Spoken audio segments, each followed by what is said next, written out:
Hi. Somebody going to do an intro? I'm introducing our communications director, and then he's going to take over from there. And Will be one of the 4 people on stage? Yeah, I think he will be. I'm not. I'm just doing a quick intro and then going to pass it off to him. Is there? I'm going to give you something that you can just rock there, because these are just talking about. Hey, Tracy. Yes? Maybe when you walk off the stage, you're going to probably hand your lavalier to somebody else, Okay. the panelists. So, Navid, when she walks off the stage, she's going to give you her lavalier. Okay. And go ahead and kind of just lock up. She's just introducing Landry.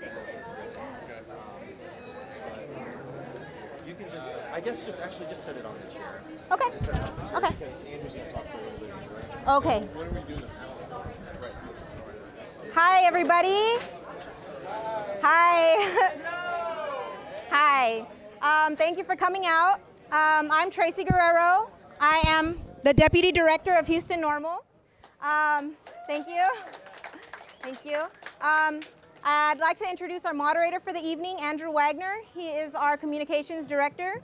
Oh, thank you. Okay. There we go. Okay. Hi again. I'm Tracy Guerrero. I'm the Deputy Director of Houston NORML. Thank you for coming out. I'll be introducing Andrew Wagner. He is a graduate from the Illinois State University. He's got a bachelor's in communications and political science. He also has a master's in communications. He's also been an instructor at the School of Communications, teaching public speaking and public relations. Okay, sorry. Yeah, let me think, sorry. Yeah, he taught public speaking, public relations.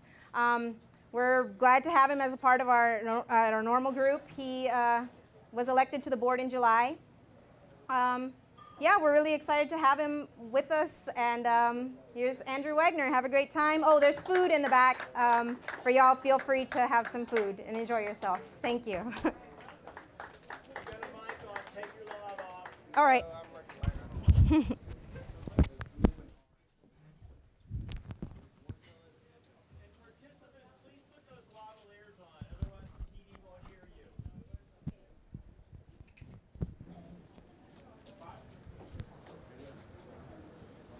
All right, am I loud enough for everyone here? Everyone can hear me in the back? Everyone getting food and stuff in their faces? We good to go? Awesome. Thank you, Tracy, for the introduction. As she said, my name is Andrew Wagner. I will be emceeing the event tonight.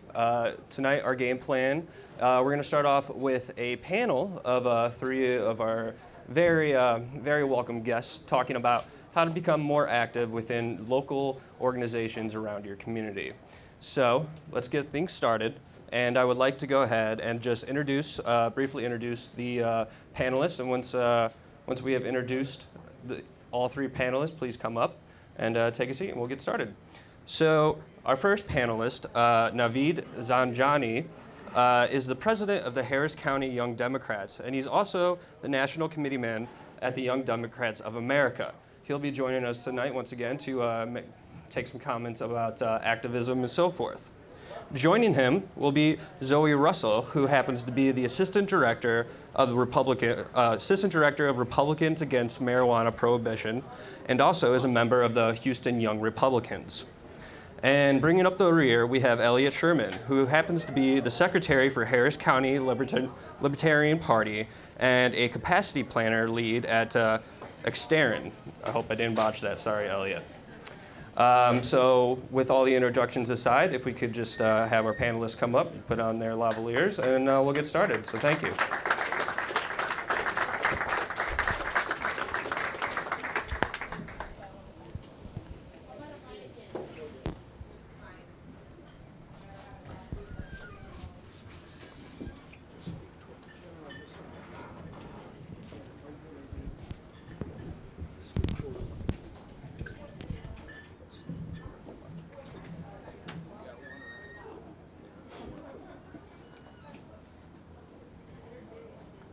All right, well, thank you once again for joining us tonight. We greatly appreciate it. To start things off, actually, I would like to ask you all just a basic question of your belief of what activism is. So, Navid, would you like to start? Absolutely. Thank y'all for all coming out. It's a great crowd. I want to say activism is actually caring about what's going on in your community and acting upon those issues that are very important to you, family, friends, and your community to make a difference. And sometimes it comes down to seeing what the broad perspective of what the day-to-day operations of the government, your community, and your friends, the businesses that are going on locally are affecting your lives. And so to be able to go ahead and activate individuals to change those rules or laws or make things better for the people in your community, to activate them, I would say, is what activism is. Well, thank you very much for that. Zoe, how about you? I think that's a great answer. His answer is really good, and I agree with it, and I would just refine it a little bit to say that whatever is important to you, you just have to figure out what's the path to getting that changed. And then for marijuana specifically, you have to get other people interested and feel like they can make a difference in that.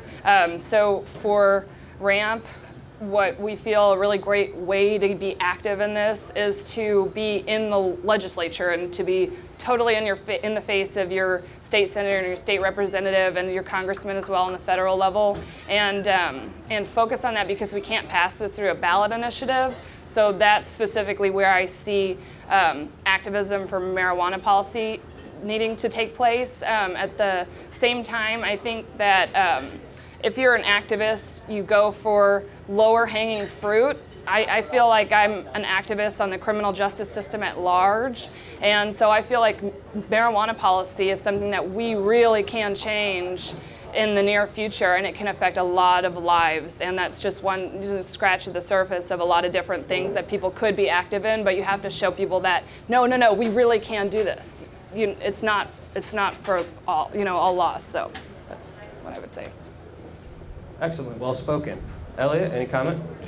As a matter of fact, I think it can be summarized a lot more succinctly than that. It's the difference between posting about it on Facebook and helping people get elected that'll change policy. Really, activism is where you are saying, I'm fed up with how this is right now, and I'm going to make a difference, and I'm going to get involved, and I'm going to change policy. Couldn't agree with you anymore. Well, thank you for that brief introduction about what you believe activism is. Now, the next question, and we're going to go ahead and let Zoe start off with this one and work the way down the line, is for someone who is new to the idea of activism, what are some of the initial first steps that are key to getting involved? Coming out to events like this and finding the organizations like NORML, MPP, Drug Policy Alliance, and RAMP is a newer organization that you can get involved with that can kind of lead you there. And just generally you can dive right in, call your representative, email your representative, and go meet them. That is a great way to start forming the relationship. Go to events where they're going to be and pin them down and ask them the questions. So if you want any more information about what else you could be doing to help these other organizations spread the message, then you kind of team up with them and offer your services with them and help them help you, basically. Excellent, thank you very much. Elliot, your thoughts? Well, for people who are new to getting involved, the most important thing is find out what really speaks to you. What are you passionate about? There's plenty of resources available right now in terms of being able to meet up with people. Like I mentioned, Facebook earlier, there's Meetup. Finding out where your niche is, of where you're going to be able to put that passion and transform that into change. Obviously, events like this are really good for single policy. Some people might be more comfortable in more of an intellectual type group capacity, but it all boils down to what do you care about and what can you put time into? Well said. Navid? So I think one of the most important things is putting an action item to a meeting. right? So getting friends together, putting an event like this together, I think we have one of the largest takeaways of any meeting that you have is, what is that takeaway that, what am I going to do after this? So bringing your friends to an event like this is very important to get the message on what we're trying to do. And then that's a story of like us, right? And a story of being able to share what we're doing right here is the story of you and what we're going to do moving forward, right? So every action also has a result. So we have to have measurables in place too. In order to be an activist, what is your measurable that you're going to have? So moving forward, it's important to always say what you're gaining, how you're gaining, and where you're gaining, and also creating coalitions. At the end of the day, people say, well, you know, this side is this side, the other side is this side. Well, guess what? If you have a partner on the other side, you're going to have access to certain individuals that you wouldn't have before, right? Being, you know, a leader in a political organization and yet another leader in a political organization, they're going to have people that they talk to all the time. And being at the legislative session that's coming up soon, being able to put each other inside the room where usually you won't be able to get the message across, you can do that. And it's us coming together like this from all different political parties and saying that Texas is ready to be changed is what's important. That was very well said, and I especially liked your note about forming coalitions. That is absolutely key. Now, all three of you within your chosen organizations have assumed or gone after leadership positions. Now, for the more novice activist out there, do you have any recommendations or anything that people can practice to help improve their leadership skills? And we'll start with Elliot now. It's a good question. Within any organization, before you take off a bite bigger than you can chew, it's a good idea to figure out if you have the ability to commit the amount of time it might take to a leadership position. Once you've kind of checked that box, it's really good to start usually at a committee level, something that's not quite as high responsibility, but where you can really get your feet wet. I found that, again, just like with your organizational selection, gravitate towards what interests you. What are you good at? Are you good at recruitment? Are you good at public relations? Are you good at planning events? Just find what your niche is and then really grow within that. Absolutely. Navid, how about we jump to you? I absolutely agree. It's what you're comfortable doing, and sometimes even going further and pushing yourself and making goals to go beyond what you normally do. And then as a leader to organize a group of individuals to let them test themselves and let them get comfortable with what they're doing. Say, for example, you do a canvas or a phone bank or a tabling event, right? Let that person set a goal for themselves, go out there and do that action, and when they come back, measure it and say, okay, well, great, you did an amazing job setting up this phone bank or a tabling event. Can you train someone else? And so it's basically building a model to keep that person from just being the only person doing it, where you actually grow a network. So as they said on the basically in the organizing model, it's started in Obama's campaign uses a snowflake model, right? So start from one point, train that person, let them train other people to do it too, where everybody becomes proficient to the skill that you need to move a movement forward. Excellent words of advice. Thank you, guys. Now, the Trump speech is something often used by politicians when they don't strategically change their message for the groups that they are presenting to. But at political functions, especially for your organization, one political function is completely different from another. So how do you fine-tune your message in order to educate the people and gain their support, especially in terms of like marijuana reform? And we'll go ahead and start back with Navid again. So there's a saying as a community organizer, know your audience. So when you go to speak to a group of mothers about marijuana reform, a key aspect you would talk about is having their child be arrested and get a felony. and being not able to get a college education because of it, right? If you're going to talk to people who are doctors, you would talk about medical marijuana and the research that's taking place there. So every group has their reason on why they will fight for that issue, and when you bring them all together in the room and they talk to each other about these issues, one will understand the other one. And then they're able to take that message and talk to people in their communities, their PTAs, their civic clubs, and some of them are very delved in activism already in other aspects. Maybe they're big advocates on the potholes that we have in the city of Houston. How we're going to fix those things, right? But while they're talking about that, they say, well, we're spending resources for policing. Why don't we cut that budget, put it into streets, and we can do cite and release?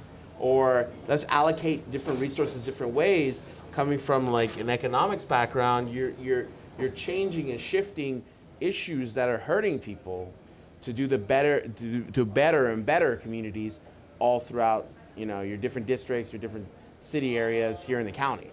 So I would say bringing different groups together, but messaging on talking to them what's important to them.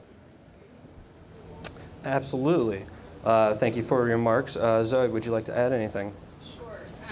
I think that for RAMP, our founders, Ann and Bob Lee, have thrown themselves into the Republican circle and shared the story of their son, Richard Lee, and how he was, how he came to start using medical marijuana, and that story is great. Personal stories are so important. And you can connect with, like I said, NORML and DPA and MPP and RAMP if you want to learn more of these personal stories, because we get contacted by people who are going through these serious issues.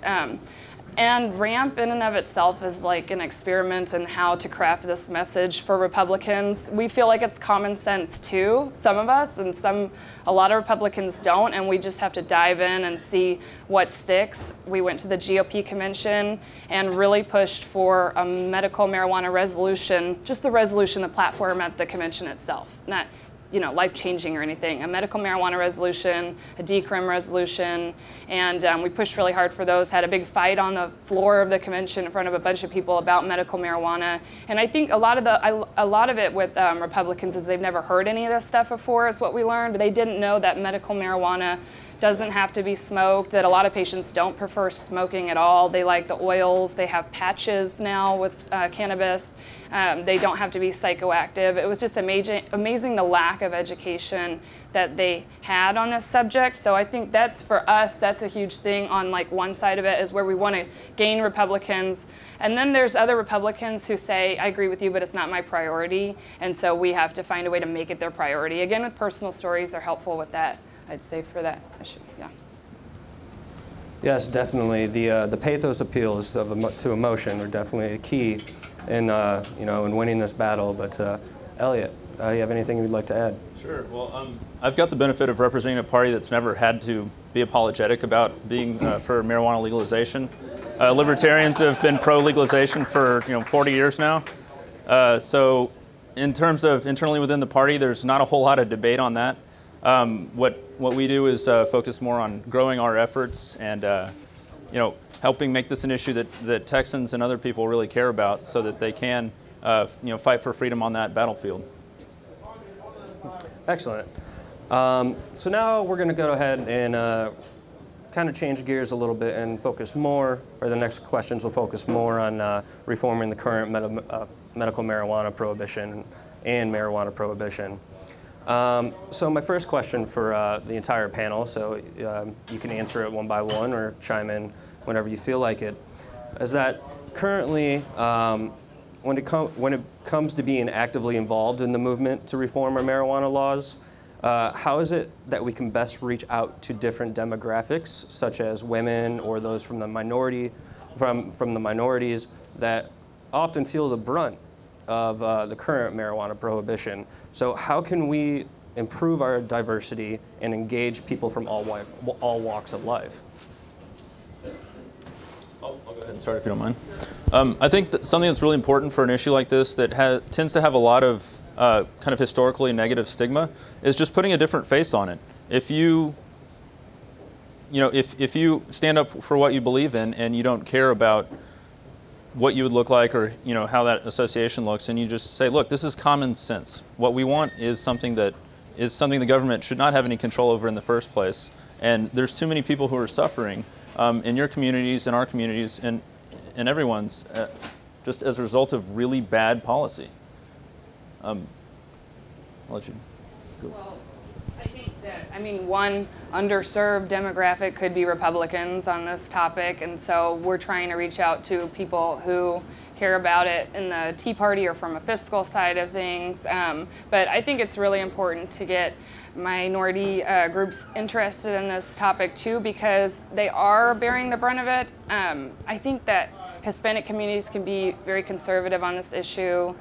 So it's a hard one, but yeah, just appealing back to your kids get these criminal records. Like, for example, almost 50% of all the marijuana possession arrests in Texas every year are kids under the age of 21, under 21, almost 50%.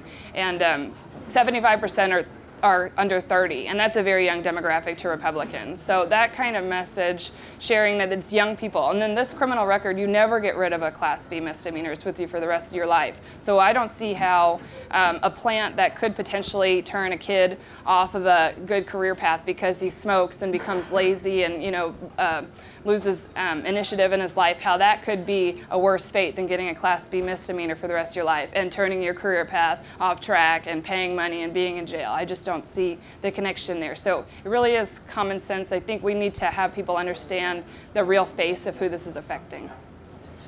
And to add to that, the Democratic Party in their 2014 platform actually has a platform initiative to decriminalize marijuana. And so, that being said, we have candidates who are running right now who are openly for a cite and release. Currently, Kim Ogg has come out and said that she is for that with her GRACE program. So what we're seeing is our future elected officials are going to have that as an issue. This is literally going to be something they have to talk about. So us as individuals and how we're able to move that ball forward is going out there and talking about what's really important and putting aside the silliness that everybody says, oh, this is what it is. Because the same things happened during the prohibition back when alcohol was prohibited. They had ads that did the same thing that they're doing now in regards to cannabis being illegal. So it's all really just a systematic way to stop change from happening. And so how do you overcome that is basically organize, right? Have a neighborhood meeting, talk about it with your friends, and really put an initiative in place to really push something forward, especially when you have a moment where you can actually do action, which is during your legislative session.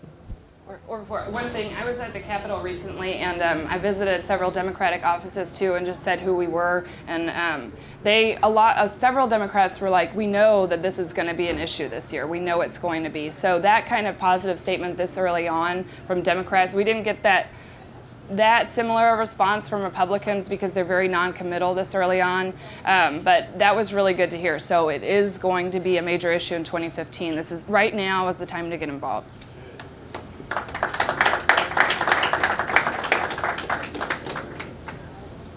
Absolutely, and I kind of want to do a follow-up to the whole the political platforms.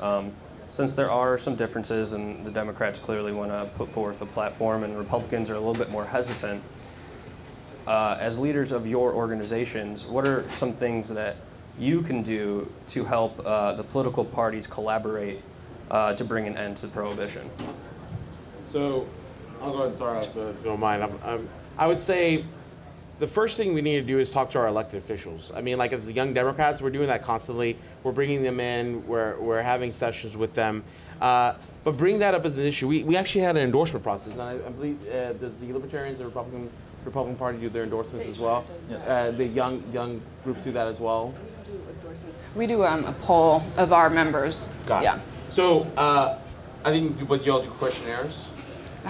You know, I'm not sure. Okay. I don't think that we do. Well, so what we do is we send out a questionnaire, and one of the questionnaires we had in our last endorsement process was for the city was it was about legalization of marijuana, and some of them were hesitant to answer that question because they said, well, that's a state issue. It's like, no, well, what's your stance on it, right? It's about pushing that issue to every single elected official, be it your school board to your governor. To bring that up in a sense of what's happening statewide happens even locally to your most minute and small positions. So what we did was we pushed forward a questionnaire and asked them this question. And believe it or not, almost all of them, I would say about, except for one of them, they all answered yes, I'm for legalization, or basically marijuana being legalized in the state of Texas. So that's where we come in, and they, because of the discussion they had with us, they see it's really important for us as individuals, as young people coming up, and what our party needs to stand for, where it's going, where it's shifting, and that's why a lot of the Democratic elected officials you're speaking to, they see it's really becoming issues because a lot of people are pushing it, and so on the other side, right, we have Republicans not being able to make that understanding of this is an issue that's going on locally and we need to make a change is because it's probably not being discussed with them. So what needs to happen is it needs to become a rolling rock where it starts moving down the hill and people start getting, it's becoming excited about it or talking about it. It's in the news more often. So we as individuals in this room right now that showed up, we need to be that people that really push that rock down the hill.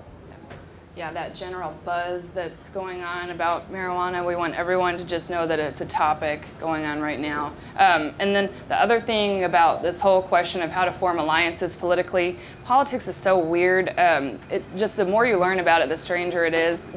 I mean, you can't just come out necessarily as a Republican candidate and be gung-ho for marijuana, or you might get creamed by your base in the primary or during the election, and a lot of people can't come out in support of something that they might support privately because they don't think their constituency wants it. So we need Republicans in their constituencies to be calling on them and just generally saying this is a Republican topic too and we care about this too. And that'll give them a lot of support. The other groups that they care a lot about law enforcement groups. They care about DAs. If y'all, I mean, Kim Ogg, if she were elected, then she would probably support that topic.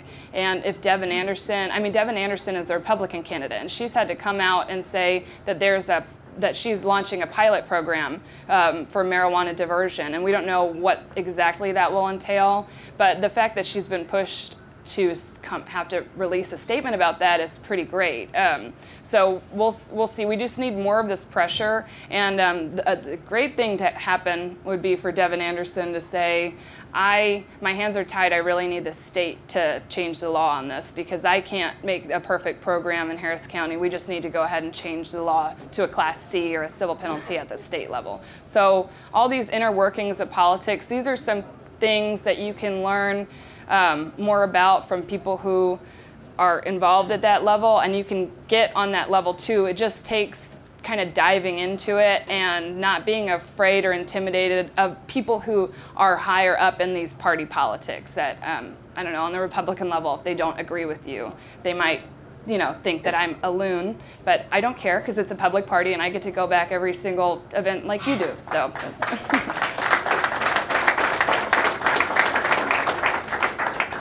that's going to add, don't be afraid to ask. Like, that's the number one thing. Don't be afraid to ask anybody anything, especially if they're making decisions about your life. So,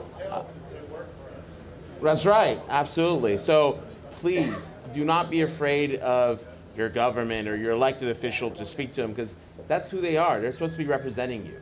I have to say it's refreshing to hear that both of your parties are kind of moving closer to ours. It makes it a heck of a lot easier in terms of overall public support when we're all essentially growing towards an agreed upon platform, for this particular issue, and it really makes for if there's more dialogue coming from the top three parties, then there's more people who are eventually going to realize this is something I need to get behind, regardless of their party affiliation. So that makes me pleased to hear that. That was a good one. Well, that was some great insight and also some party promotion going on up on stage.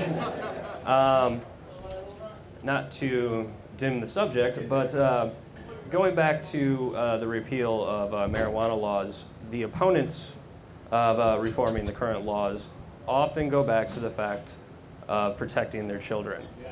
Now, in states where we have seen the legalization of medicinal marijuana, as well as states with the legalization of recreational marijuana,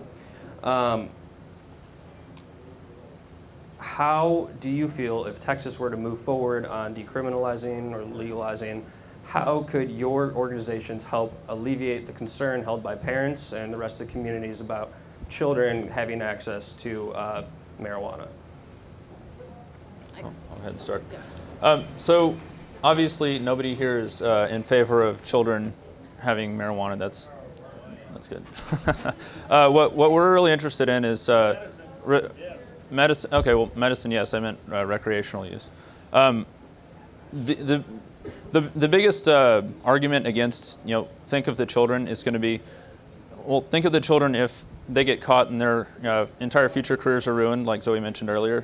Think of the violence that gangs bring into neighborhoods by making a prohibition and this demand for marijuana be on the black market. Think about all of the dollars wasted that could go towards potentially education instead. It's a moral, it's an economic, and it's a social imperative. There's really any argument saying think of the children. You should really think of the children and be on our side of the argument. I believe that I believe it comes down to the parent, right? At the end of the day, if it's legal or illegal, you're most likely, if something is regulated and it's legal and it's regulated and it's taxed, it's most likely to be more, it's actually not going to be as accessible, right? But if something is in the black market and people are trying to sell it to young individuals to get them hooked and to get them, in a sense, hey, I need you to buy this, or bring in something where it's not regulated, you're going to have issues where we see that now. Marijuana use has not decreased. It's actually increased, right? And then on top of that, we have the fact that a large portion of individuals are trying to put law in place where we're spending close to over $100 billion a year. That's $100 billion of our tax dollars that we can be using for bettering our communities, like Elliot said, education, right? So it comes down to, ultimately, it hasn't changed. People are going to use the product regardless of what it is, but it's going to hurt people at a younger age if it's not regulated, right? Absolutely. Zoe, would you like to add anything?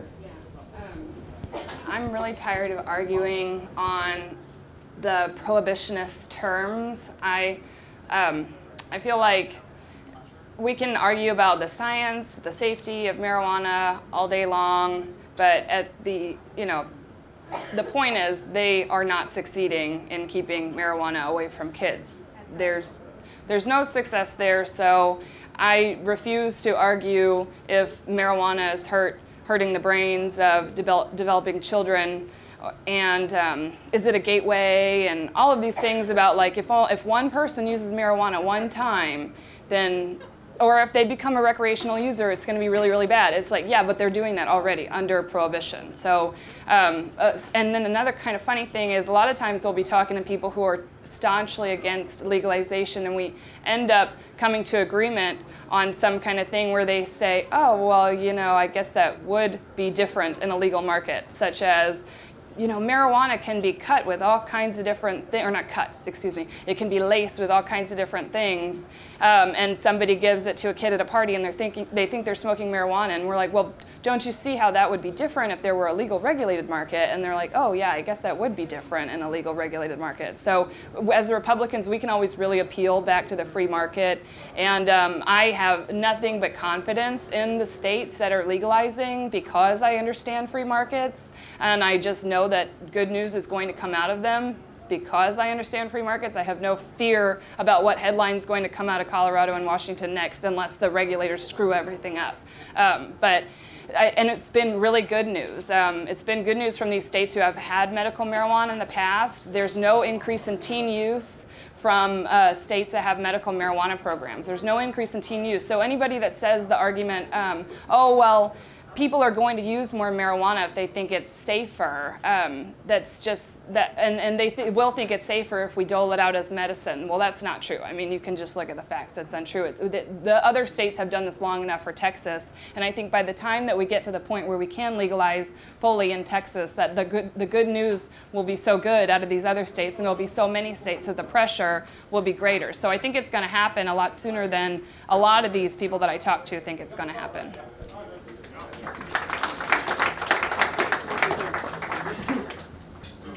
I absolutely agree with all the statements that you made right there.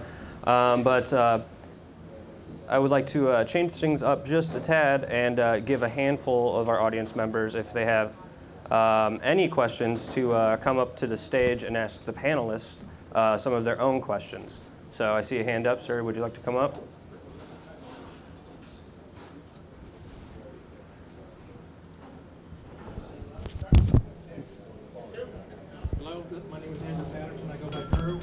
First of all, I would like to introduce Bob over here as an initial candidate, and he's very much in favor of reform marijuana law.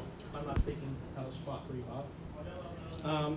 The question that I have is that currently the way the law is structured here in Texas, it does give the judiciary within the counties and so forth to make a decision as to whether they're changing the marijuana law. So to go to the state level and ask them to change it, they're going to come back at you and say, listen, we already gave you that opportunity. It's up to the districts here, the mayor and the county commissioners, to make that change. And when Perry came out recently and spoke about how it should be legalized, everybody was like, wow, we can't believe Perry said this? Then it died and flew like a lead balloon. It's down there. What do you guys propose that we do, or that you're willing to do, to get that, to bring it back to light, the issue here in the county? Hold on one second. Are you talking about cite and release? Is that what you're referring to, that we can do that county by county? Yeah. Okay, got it. Just making sure. So if I would like to reiterate, I believe this question was, what can we do to implement the cite and release law, which was enacted by the Texas legislation back in 2007, which only a handful of counties have so far enacted. So the question was, what can Harris County itself do to get cite and release actually working for its citizens? Right. Obviously, electing the right candidates is the first step.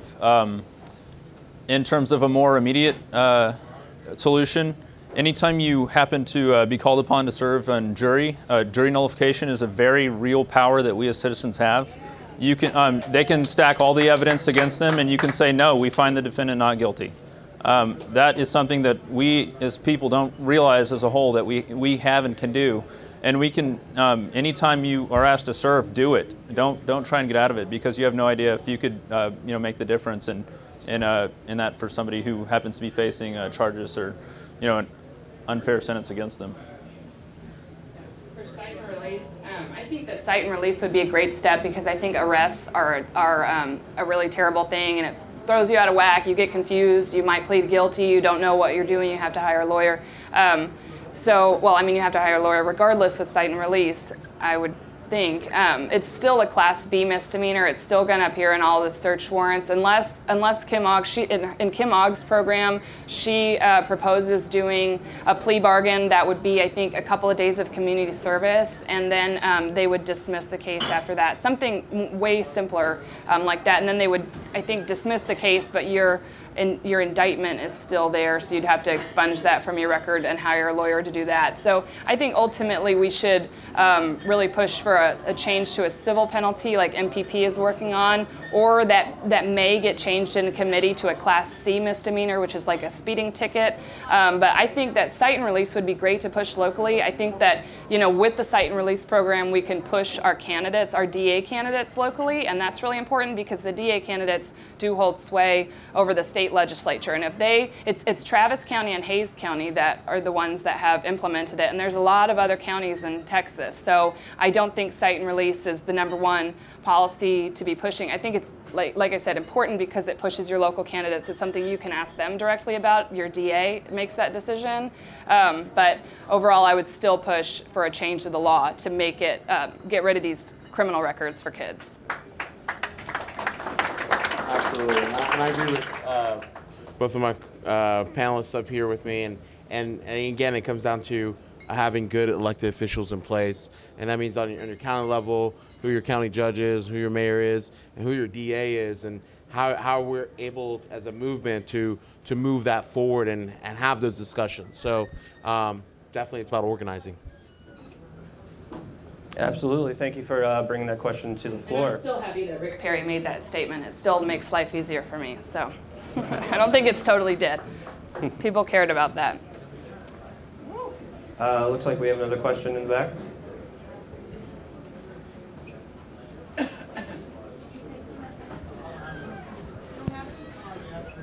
Hi. So the last question to the panel was about kids and how you know, might negatively affect kids. And I think part of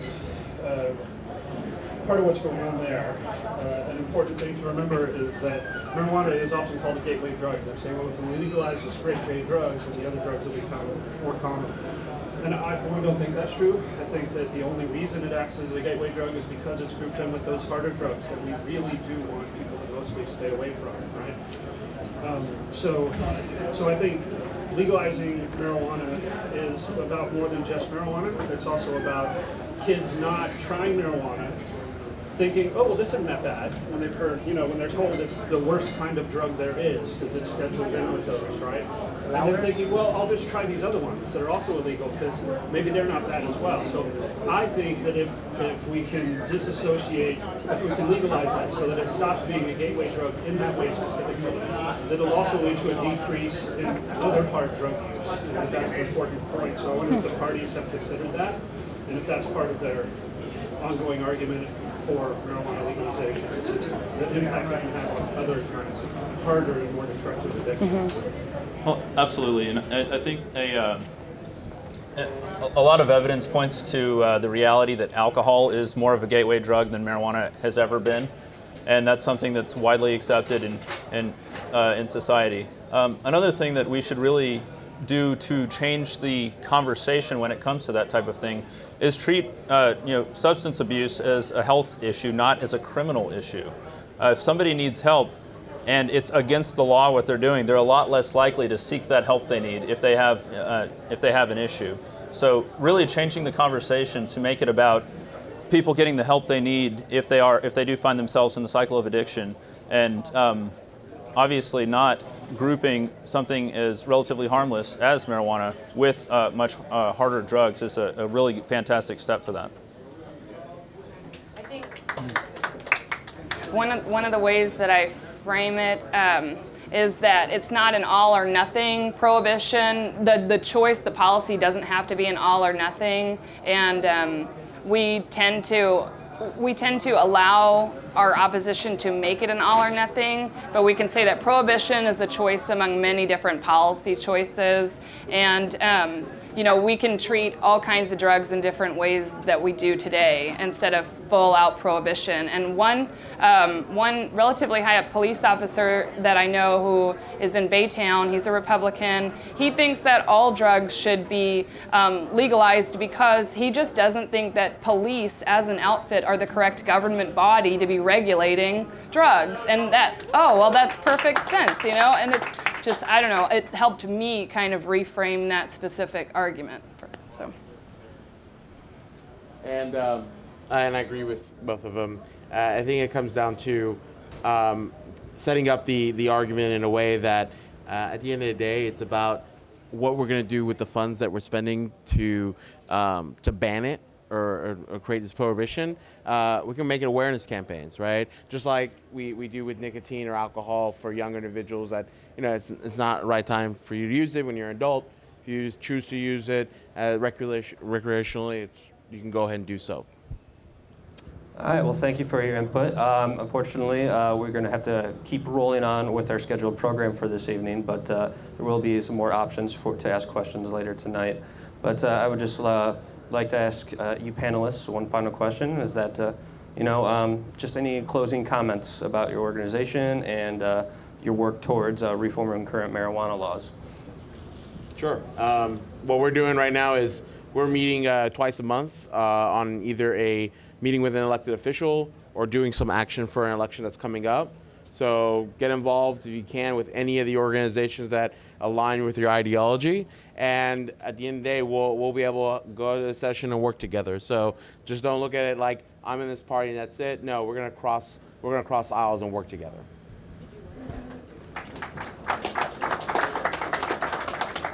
And Houston Young Republicans does a political event and a social event once a month. And we have a lot of different Republican candidates that come out to that, and anyone's welcome to come to that. It's normally at Theo's on Westheimer, and it's, the time changes, so just look up Houston Young Republicans online or on Facebook. And there's, like I said, a lot of different candidates that come out to that, so it's a good time for you to come personally and show them your face and start that relationship. It's just one venue of Republican events that you can go to. We're a little bit, cooler, I think, than a lot of other Republican groups out there. And then RAMP itself, we have like educational events, and I'm working on an educational event out in Fort Worth area, I think is the next one we're going to do. But in Houston, we're actually going to attend, Theater Under the Stars is going to do Reefer Madness, so RAMP is going to have discount tickets for that if y'all are interested in that. And on October 2nd, they're going to have a panel, and I'm not exactly sure who's going to be on that panel, but I imagine it's going to be Democrats mainly. I'd love if they had some Republicans. But anyway, they're going to have a panel of elected officials after the Reefer Madness play on October 2nd. So we'll be there. For RAMP, you can find us at rampgop.org and just sign up for our newsletter and send us your address too, and we can tell you who represents you. And if we ever have a meeting with them, we'll let you know what they're about. We want to know if you call them, if you email them, so that we can track that kind of thing. So, yeah, find us.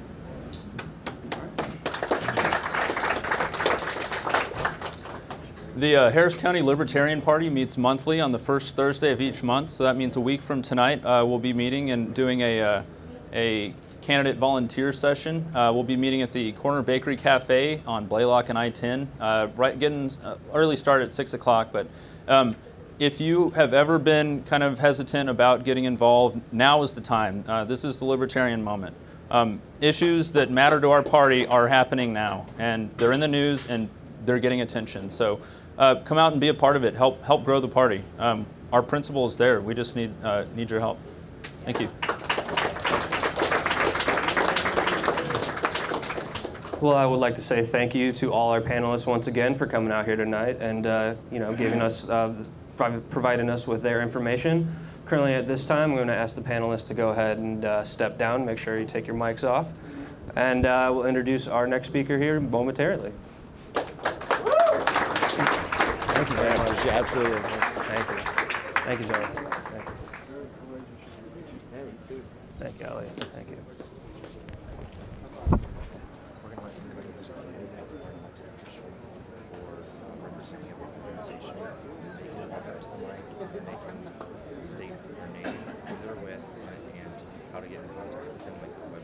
Yeah. And that's it. Okay. They have literally 10 seconds. We gotta move on. That's what I'm scared. So everybody know that. Start the corner line over here. Okay. Wait, you want to do that now or? Right now. All right.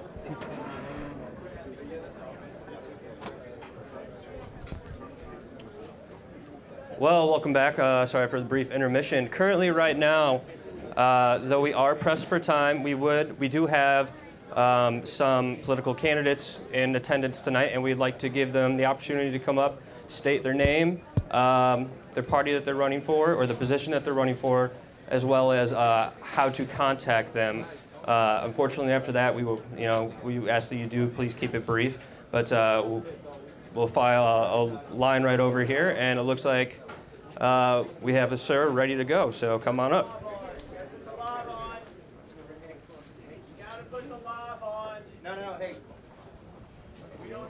Okay, everybody, if you're a candidate running for office or if you're representing an organization, form a line right here, state your name, the organization you're with, or the office that you're running for, and then how to get in contact with you, and we have to move on. So you only have about 5 seconds.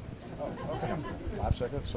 5 seconds. Mac McGinnis, I'm running as a Democrat for the 185th Criminal District Court against Susan Brown.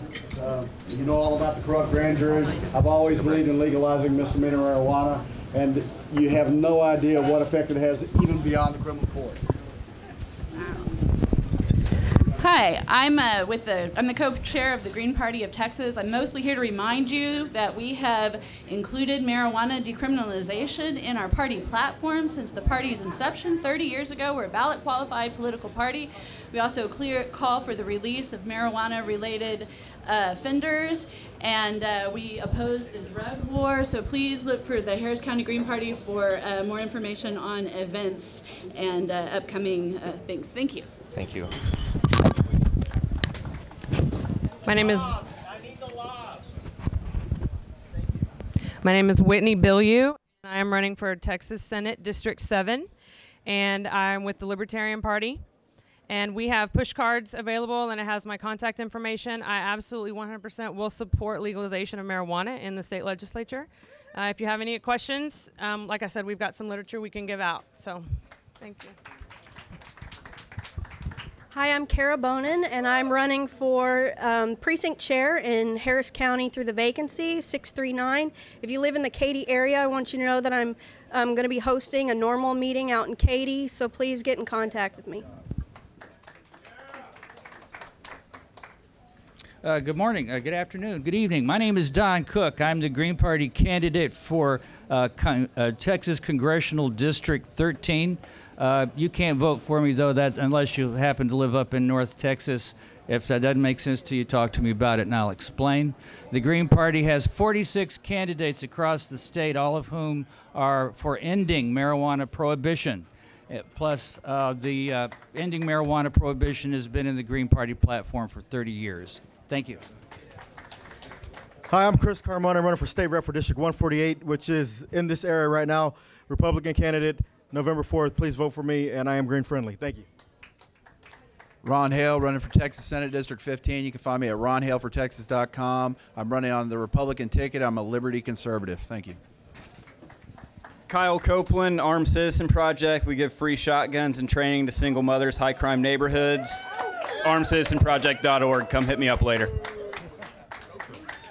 Hi, I'm Dave Hutzelman. This is Alan Vogel with me. We're the two principals behind the Medical and Personal Freedom Political Action Committee. We're offering you the candidacy of Jamie Balagia, the Texas State Attorney General, as a surrogate for an initiative and referendum, which we don't have in Texas right now. So vote for Jamie and show him you want marijuana legislation repealed. Visit us at referendum.net. My name is Chris Hernandez, running for the Texas State House, District 126, and you can look at us at hernandezfortexas.com. Thank you very much.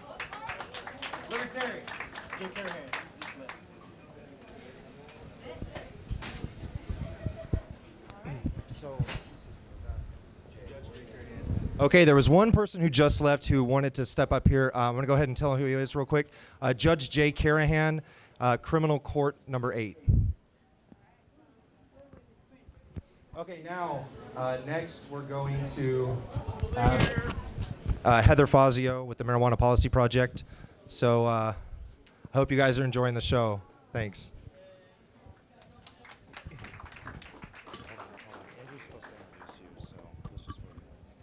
I'm going to put this on the chair.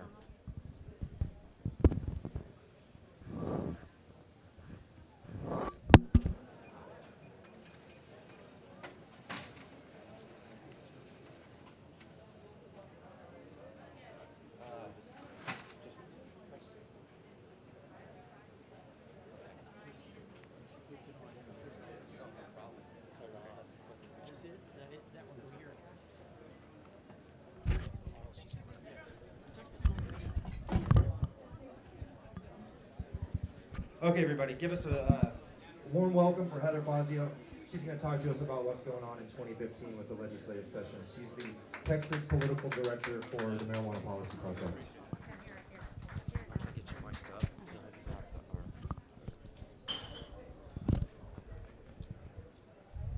All right, I'm getting up here in the lights.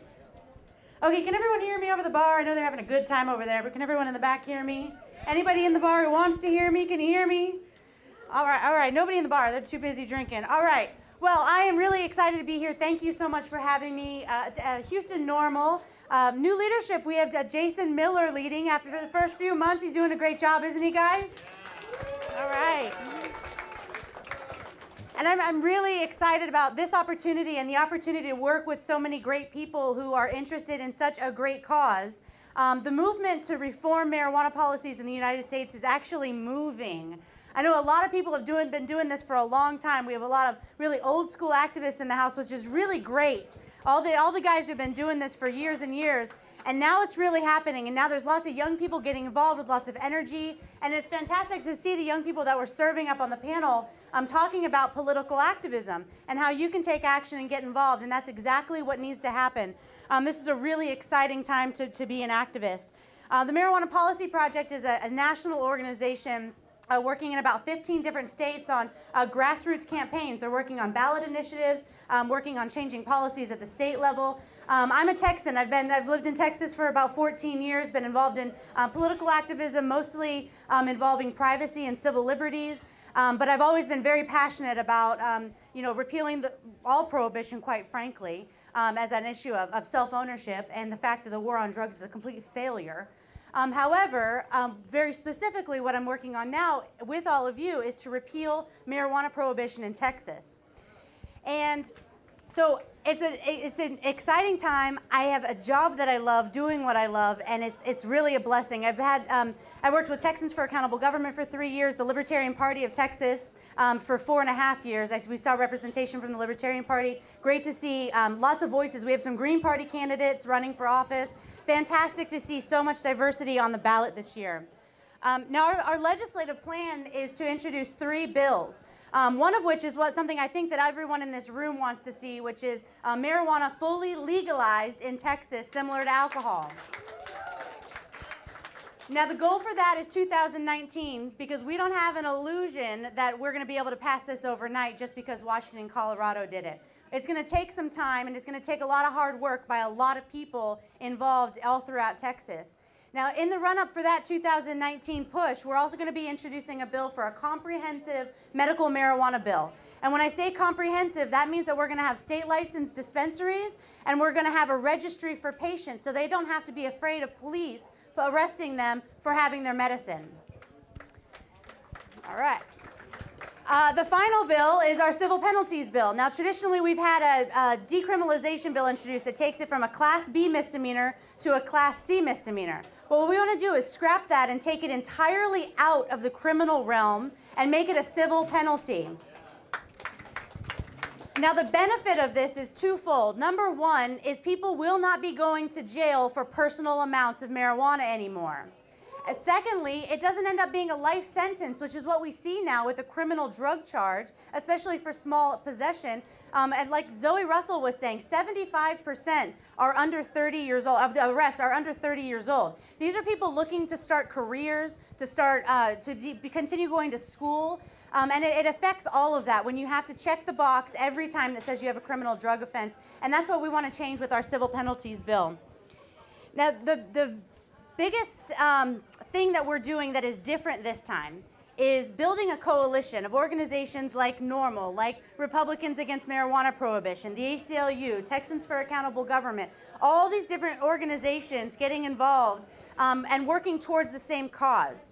And we have our website, which is texasmarijuanapolicy.org, where you can see all the information about the bills we want to introduce and the way that you can take action, because that's what it really comes down to, is just like they were talking about, constituents taking action. Grassroots mobilization is my job. With MPP, we have 2 people working in Texas. We have a full-time lobbyists working the inside game. We're stepping up the professional approach and getting someone who is knowledgeable on how the legislature works, has built relationships with legislators, and is now taking that for our cause. Now, he's working the inside game, and I'm working the outside game, which is grassroots mobilization. One of the great things that we can do right now, because we're in the middle of the campaign cycle for candidates, is showing up at their events, just like they were talking about, and pressing the issue. Because if they don't know you and they haven't heard from you, they can't represent you. So we have to show up. It's a great opportunity to put them on the spot on this stuff. It's a great opportunity to really make them answer to their positions on these policies and not skirting the issue like they do in a lot of instances. Office visits, like was mentioned up here, incredibly important. Getting into your legislator's office and talking to them about the issue. This isn't just some stoner hippies. It isn't just some kids. We're all adults. Some of us are stoners, but we're adults. We are parents. We are business owners. We are serious about changing policies because marijuana prohibition has failed. It doesn't keep it out of the hands of children, and it doesn't work to actually stem the use of marijuana or prohibition for any other drugs. Use stays constant. Meanwhile, we're spending obscene amounts of money on locking people up, and we see the social injustice with this institutionalized racism that has ended up being a result of that. And I would really love to see it be retroactive to free all of our neighbors that are in cages right now when they shouldn't be. And hopefully we can get that written into the bill. I'd love to see an amendment for that. You know, that hasn't been done in any other state, and it'd be great for Texas to be the one taking the lead on that, having the bill that turns out to be the model bill for the rest of the country. And another one of the most important things that you can do to really take action is have real, serious conversations with your friends, your family, and your neighbors. One-on-one conversations about the real implications of prohibition and the real benefits of repealing prohibition, which has failed us for far too long now. And I don't know if there's an opportunity for me to take a few questions about policy. Do we have time for that? Is that appropriate? Okay, and if you just want to shout it out, I'll be happy to repeat the question. Does anybody have any questions about the kind of policy we want to introduce or what you can do to take action? Yes, ma'am. Again, I'm a conservative. I know libertarians are as well. Do you have a really good speaking point talking about free markets, what's happening at the border, why Mexico's got all the money, Yeah. the government? What can you tell us? What's a good speaking point we can reiterate with our friends? Sure. Well, it's not a real quick soundbite, but let me tell you that prohibition is a big government idea. It flies in the face of personal responsibility, individual liberty, and limited government. So for conservatives, that's the point, is that this has grown these huge bureaucracies and takes resources away from law enforcement. It prevents law enforcement and the judicial system from facilitating justice for victims of real crime. And when we talk about the violence on the border, that is something that just infuriates me, that we are continuing policies that allow these damn cartels who are willing to use violence in order to make money and are killing people and causing all of this havoc, and we're just handing the market over to them by keeping it prohibited. Now, what we need is business owners that are registered with the state, that the market is regulated so we know that it's a safe product, and allowing that to be the market for marijuana, because we know there's a demand, right? There always has been, and there always will be. So let's bring it to the light, and let's make sure that it's safe and it's legal. Any other questions? Questions? Yes, ma'am. Yes, sir. California and Washington's success was a head favor of, financial contributors. I was wondering, do you have a list of the 10 to 12 million individuals you call upon for like $1 million, $10 money for media coverage and surveys? Because that is what's complicated. Sure, it certainly does take money, and the way the nonprofits work, there's usually a few big donors, but there's a lot of members that are donating, $15, $20, $25, $50 as they can, and that's how you do it. One of the keys to the success in Washington and Colorado is unique to states outside of Texas because they had ballot initiatives, so they were able to get people into the streets, getting petitions and getting signatures. In Texas, unfortunately, we don't have that. We're not able to bring it to the ballot through the people. We have to go through our legislators. And so that's why it's important to be getting into district offices. Now, theoretically, there could be a resolution that's passed for a constitutional amendment, and then it would go to the voters. But if we can get our legislators to vote on a resolution, I say let's just pass the law and change the policy. Yes, sir. Heather, do you have any sort of accountability for our scorecard for our MPP doesn't do that. However, our partners that we're working very closely with, which is NORML, one of the chapters, I don't know if Houston NORML is going to be doing it. I know that other NORML chapters do. Texas NORML in particular out of Austin will be doing a candidate survey for at least the statewide candidates. I know they're working hard to get the contact information for everyone through the state, but they're planning on sending those surveys, which have already been created, which in fact, it's the wording of it is for our bills that we're going to be introducing because we're working so closely with them. We want to make sure that we're precise and we're gaining momentum for the exact same thing. And so they're going to be issuing that, and then you can visit texasnormal.org, and they should have their candidate survey available soon so that you can see who you should vote for. Any other questions? Yes. All right. Okay, well, I am really thankful for the opportunity. I thank you for being here. More importantly, I thank you for being involved and for really being a part of history in Texas. This is a really exciting time. Thank you very much. Thank you. Thank you. Thank you. Thank you. Ooh.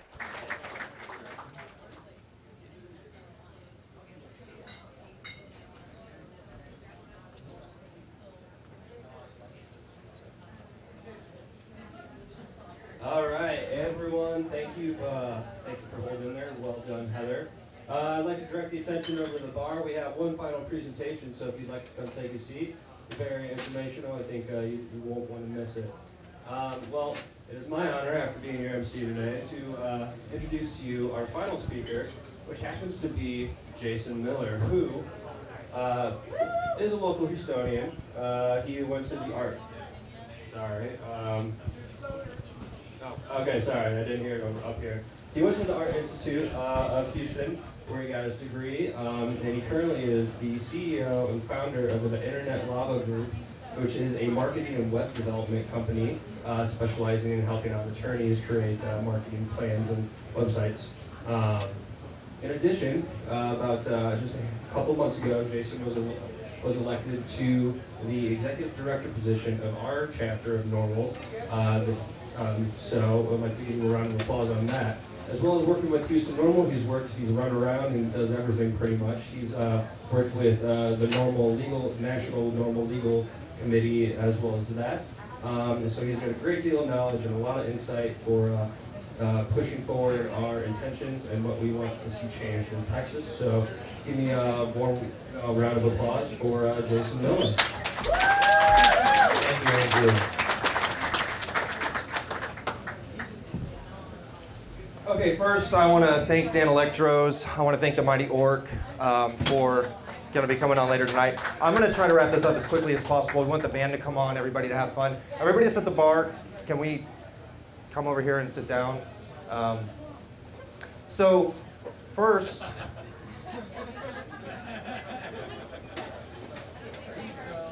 I want to thank all of our speakers. I want to thank our panelists, Navid, Zanjani, Elliot Sherman, Zoe Russell. That was a great panel, wasn't it, guys?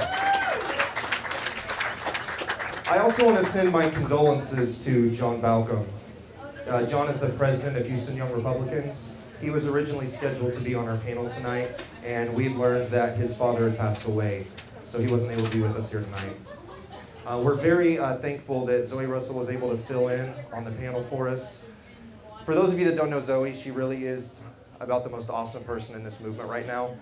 What she's been able to do with RAMP and at the Texas GOP convention and move those efforts forward has really just been phenomenal. I was lucky enough to be a part of that and help out a little bit, and we're going to keep pushing those efforts as well. I want to thank Heather Fazio, Marijuana Policy Project. Heather is the master. She is about the... You will learn more from her about how to influence your legislators than anybody else in the state of Texas. I also want to thank Attorney Greg Gladden. He is board certified in criminal law by the Texas Board of Legal Specialization. He's a local attorney here in Houston. He's also the former president of the Texas ACLU. Greg Gladden is a lifetime member of Houston NORML. And it's because of people like Mr. Gladden that we're able to have events like this. It's because of him that these things are possible. So I want to give him a big thank you. I also want to thank our Deputy Director, Tracy Guerrero. Tracy will be moving out of the area next month. She's going to be in South Texas, and she's going to continue helping with NORML down there. She's been a part of Houston NORML for longer than I have, and she's just spectacular. So thank you, Tracy. I also want to thank our communications director, Andrew Wagner. He just came on with us here recently, and he has just been solid. He was really a great moderator, so thank you, Andrew. I want to thank also CJ Heineman. She's our volunteer coordinator. CJ does so much for Houston NORML. She really is the glue that holds us all together, so thank you, CJ. I want to thank Kara Bonin. I want to thank Daniel Godfrey, Christopher Sum, and Jamie Mize, and our entire board of directors, and especially all of our volunteers who have helped so much to make this event possible. So this event really isn't about us, though. It's not about me. It's not just about the YRs or the YDs or the people on our board. This event is about all of you. It's about empowerment. You know, a lot of times people will ask me, they'll say, well, Jason, when are they going to legalize marijuana in Texas? And I just say, well, who's they? The lawmakers? You know, the lawmakers are a reflection of the voters in their districts. They're a reflection of the people they talk to, the people who shake their hands, the faces they recognize. They're a reflection of the people that pay them money and people that help with their campaigns. Now, we are those people. We can be those people. So this isn't about they. This isn't about when are they going to legalize marijuana. This is about we, the people. Us, the people in this room here tonight, we are going to legalize marijuana in the great state of Texas.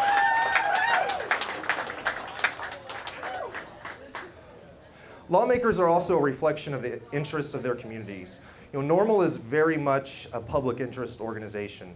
We represent and we provide a voice for people who use cannabis responsibly, and also people who believe, as we do, that responsible adults should not be imprisoned, arrested, or criminalized for choosing to use this plant.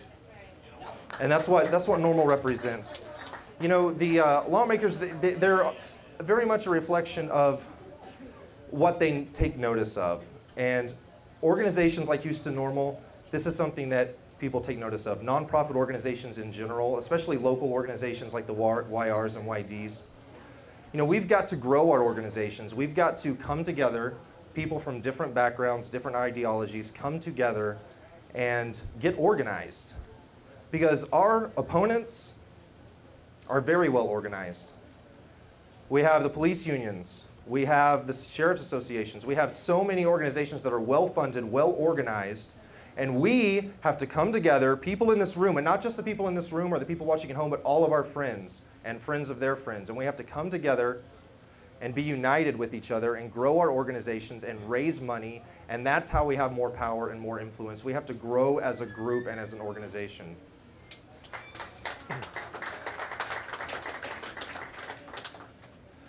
So, marijuana is a plant. It's a plant with thousands of uses. Medical uses, anti-inflammatory, anti-cancer properties, therapeutic uses, industrial uses.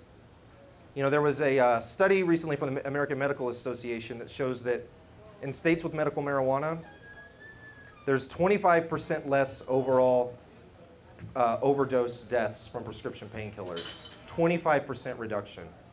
There's also a study from a university in Spain that shows that marijuana slows the growth of cancerous tumors.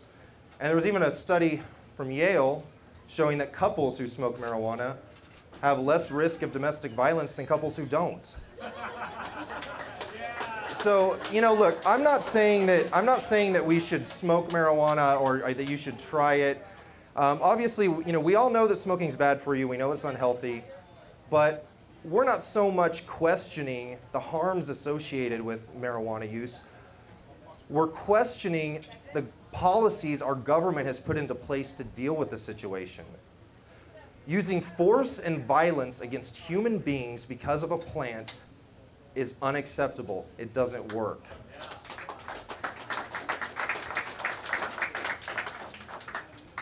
So with that, I want to wrap things up. Everybody, thank you for coming out. I'm feeling a lot of love in the room tonight. Please stick around. Please stick around. We have the Mighty Orc who's going to perform some live music for us. I would like a lot of people to be hanging out on the patio outside as well. That would be very good. And we're gonna get some photo ops too. We have a great banner here, so we got a great photographer, Sang Lee. I've known him for a while and he does a great job. So let's get some photos, let's hang out outside, let's get some drinks, and let's listen to some live music. Remember folks, it ain't gonna legalize itself. Thank you.